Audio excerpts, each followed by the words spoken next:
Assalamualaikum warahmatullahi wabarakatuh. Sebelumnya saya hormati Bapak Muhammad Iqbal, SEI MSI, selaku dosen pengampu mata kuliah Manajemen Risiko kelas A. Perkenalkan, saya Kinesa Sapina Salma, nomor absen 18, NIM 204239093, akan memaparkan terkait hasil jawaban UTS Manajemen Risiko saya.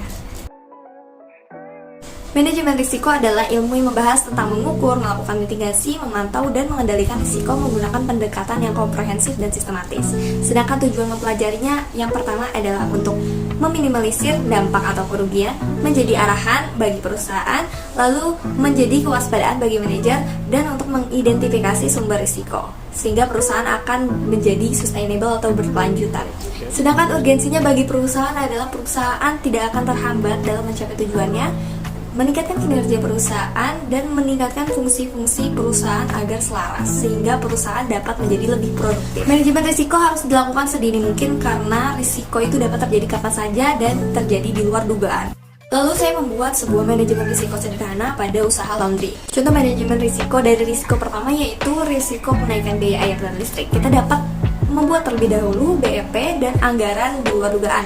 Lalu risiko yang kedua adalah risiko musim hujan atau risiko cuaca. Jadi kita bisa membeli alat pengering yang canggih sehingga pakaian itu tidak memerlukan cahaya matahari untuk pengeringan. Lalu untuk risiko pencucian dan penggosokan itu dapat kita minimalisir risikonya dengan memisahkan pakaian berdasarkan warna dan bahan. Akhir untuk risiko kecelakaan karyawan, kita dapat memberikan waktu istirahat yang cukup agar karyawan lebih fokus dalam bekerja dan tidak kelelahan. Juga memberikan suasana tempat kerja yang nyaman dan tentunya aman.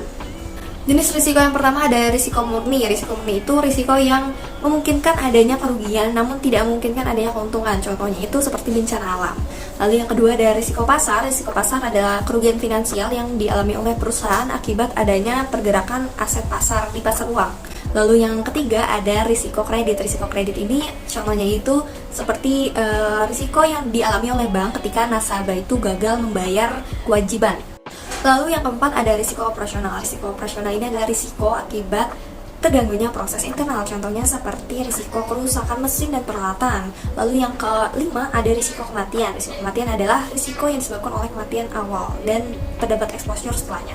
Contohnya itu seperti risiko kematian karyawan atau manajer yang dapat mempengaruhi produktivitas perusahaan. Dan yang terakhir ada risiko teknologi akibat perubahan teknologi yang memberikan konsekuensi bagi perusahaan. Seperti contohnya adalah ketika ada hacker yang dapat mengambil data perusahaan. IRM adalah proses sistematik dan berkelanjutan yang dilakukan oleh seluruh anggota organisasi untuk mengelola risiko agar tercapainya tujuan organisasi atau perusahaan sampai pada tingkat yang diinginkan perusahaan. Yang perlu dipahami dengan baik sebelum mengenal dan mengelola risiko adalah kita harus bisa mengidentifikasikan karakteristik dari risiko itu sendiri, lalu mengidentifikasikan sumber risiko, dan mengukur seberapa jauh dampak dari risiko itu terhadap perusahaan kita.